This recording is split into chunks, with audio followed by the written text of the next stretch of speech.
Hello folks. So yeah, some more pickups on the weekend. Not a great deal, so I'm going to run through this really quick. We had 7 or 8 garage sales that I hit just outside of town here, and some pretty great vintage stuff.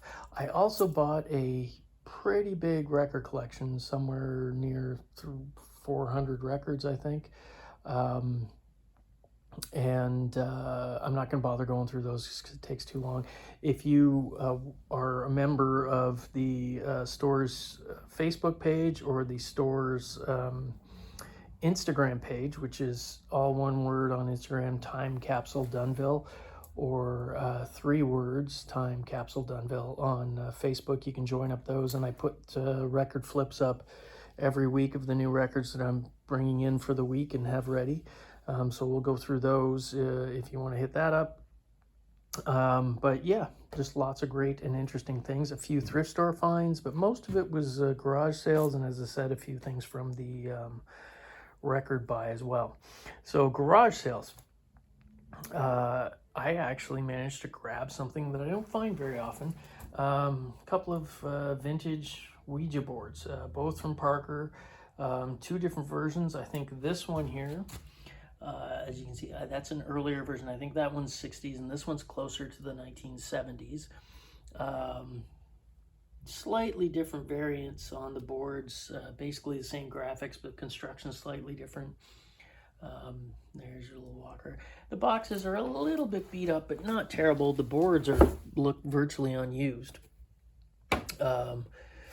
But they sell on a regular basis when I get them in. People love them. A lot of people actually just never end up using them, but just hang them on the wall because the graphics are great on that box cover especially. But people just hang these things on their walls. And there's the slider for it. At the same garage sale, I managed to grab, where'd it go? Oh, right there. A couple of cameras. And I'm actually surprised that these were there because cameras, old cameras especially, are something that seem to sell really quickly at garage sales. And I got there later in the day. Wish I'd been there earlier. I heard some things that, some signage and things like that I didn't pick up. It's just an early, probably 1920s or 30s brownie. I haven't looked it up exactly. It's Kodak Canada. Just your standard brownie camera. It's actually in quite nice shape. The lenses usually on these, when you look down, get really quite chippy on there, and they're both in really good shape. But this was the best one out of them.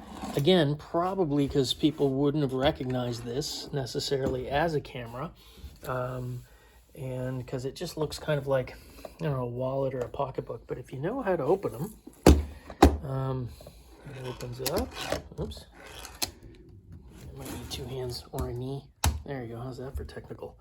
And the little Kodak thing slips down there, and it opens up into a really nice billows camera. Let's see if I can get this to slide out.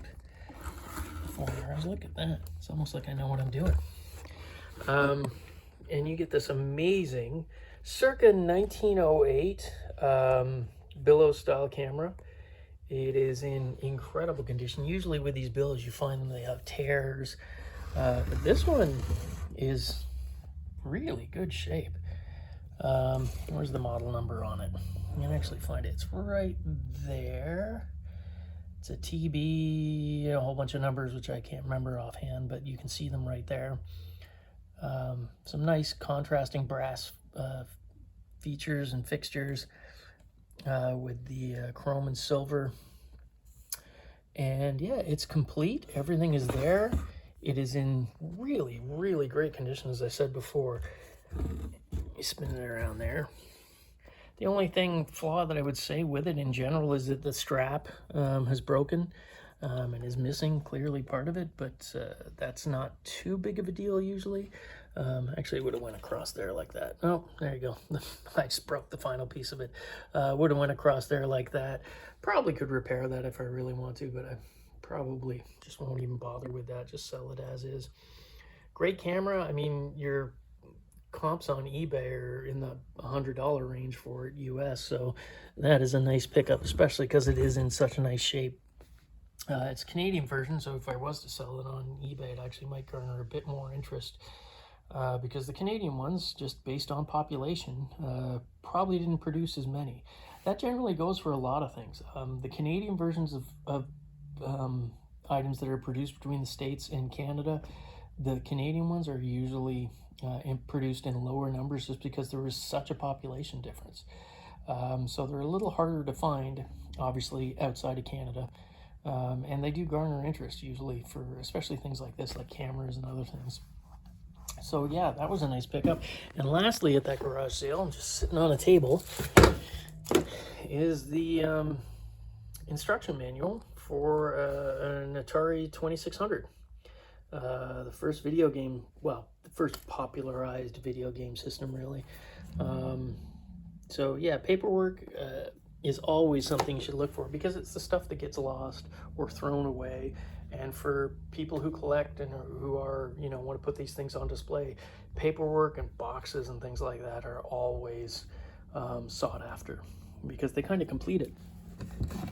Another thing I picked up, this was at one other garage sale, is a guitar pedal. Not too old, probably I'm gonna say 1980s. It's a Weeper wah pedal, made in Italy by the Pispico company. Pretty good little pedal. I haven't fired this one up yet to see if it's working, but I don't think they actually, I think it was like $8. So, you know, take a risk on it because worst case scenario, you can sell it for more than that just for as a parts piece. But nice pedal overall. And then the last thing, yeah, that I got at garage sales were this here. It's a Sony Sports Walkman. I sell these on a regular basis online. There's a big demand for them. Different models fetch different prices. Really early Sony Walkmans can sell in the hundreds. I actually sold, I think it was like a second or third generation Sony Walkman. It was in a light blue color, which is a harder to find color.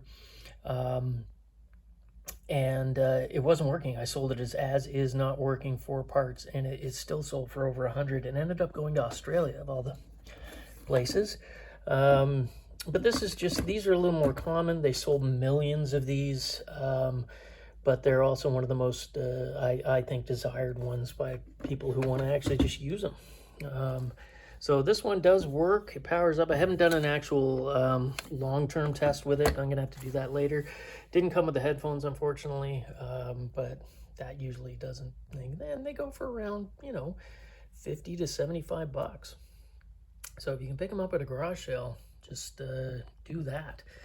And then the last thing from garage sales was a bunch of 1970s Tonkas. Press steel. They last forever. And I actually had some of these in the video. The trailer, nice little dump truck. This one would have been, I think, part of a corral set or sort of like a Western ranch set because that sticker's on there. Car carrier, unfortunately no cars with it and no front, but still a nice collection on there. I think it was around $25 for those, or $20. And you know, I mean, for the dump truck, that's about what it goes for on eBay, $20-25 US. So there again, don't sleep on those if you come across them at a garage sale and you can pick them up, you know, for under 10 a piece type thing. It's probably worth picking up at that. I did hit a couple of thrift stores this week, and I had a really good one that you just don't find this stuff anymore. Is an original, I think it's about 1978 or 79, or actually is this later? I don't know, this might even be the 83 version of the basic set. You could buy a D&D set. You could buy these. There's the price I paid for it at Value Village. And it comes with the dice. That was a record, character record sheet. It came with, this one came with the Master Rules book, the Player's Manual. I think there was one more book that may have come with it. I have to look into that. I can't remember. It's been so long. Nice thing about this is it had the Dragon Magazine subscription sheet in there too, which is almost always missing because they tossed that. But the box itself is in great shape, with the exception of Jeremy, wrote his name on there, and why not? It was, you know, if he was playing with a friend, no confusion over whose was whose. I don't think it destroys, takes away from the box that much, because other than that, it's in really, really nice shape. Little crease here and there. And so for 20 bucks, I know, you know, for a thrift store, that's a fairly high price. But this sells, if you look at it, depending on completeness, from in the $75 to $100 range, depending on, again, how complete it is. And I think it might just be pretty much complete, unless there was one more module, but I'm not 100. I can't offhand remember. I love the graphics. This is so my childhood. Yeah, I was a D&D nerd. If you were born in the 70s, at some point you were probably exposed to someone who either played or knew about Dungeons and Dragons. And then this, which I may have paid a bit more for, again, thrift store at $12.99. C2C, I love these. I have many, many of them. They were produced out west. I can't remember exactly where. Western Canada, Manitoba. There you go. A company called C2C. The backing is pigskin. That gold is like a cured pigskin that's stretched over the top, and then they do a layer of sort of paint, and it looks like silver paper, and it creates, then they do coat it in a resin of some kind, and it just creates these amazing psychedelic colors. And every one of them, every single one is different. Each one is a one-of-a-kind type thing. They came in different shapes, different sizes, different color patterns. C2C is one of those sleepers, I think, in terms of sort of mid-century collectibles. I love them. I think they're a great Canadian piece and often overlooked. You know, maybe I'm pushing it because I'm biased, because I have literally like 40 of these things. At some point I'll get around to probably selling a few out of there, but I just love them. I think they're great. So yeah, that was it for the garage sales and thrifts. The other few things I picked up were actually thrown in on the deal that I did for the record collection. Now, this is your basic mid-century ashtray stand. Would have had a glass insert. This one's rough. It was kind of a brassy color. It clearly got exposed to the elements over time. But the cool thing about this one is it has a light up base. There's actually a switch, if you can see that right under there, that you would press, and that lights up. It's got its cord, and it actually does light up still. And that's why the guy thought I might like it. And he's one of my regular customers and really, really nice guy. And he needed to sell, he needed some space in his house, so he was selling the vast majority of his record collection. And these were other things that he just had sitting around that he had to get rid of, and so yeah, he offered them to me and I took them. So that one, I probably, you know, you could go get it re-electroplated, but that would probably cost more than what the actual thing is worth in the end. But you go get some trim clad paint and you could probably do that, make it nice as a decorator piece for somebody rather than a collector's piece. The other thing were a couple of Mio soda, which were based somewhere in Southern Ontario. Yeah, the graphics are nice on the boxes. And people, they're really practical boxes, just the right size. You can do records in them, or people just stand them up on their ends and use them as just storage shelves. They make great sort of rustic looking storage shelves. And then the other thing was this New Kids on the Block board game. I kind of took it as a joke gift for my wife because she was a big New Kids fan when she was a little girl, and I thought it would be funny. I'm not gonna lie, I had never seen one before. I didn't know they did New Kids things, but there's you get all the cards. Donnie, is that Donnie? I don't know, I can't remember all their names. I think he's the only one I can remember. Let's see what the board game actually looks like. There's some classic camera work there. Look at that. Step by step. Oh, baby. Look at that. That's really funny. Danny, that's right. Oh, there is Donnie Wahlberg. There you go. Turned actor now with his other brother, Mackie Mac and the Fresh Bunch. So that was it. It was a pretty good week for me. I found lots of fun things. This weekend actually is already turning out, as long as the weather holds up, this is going to be a big garage sale weekend for me coming up.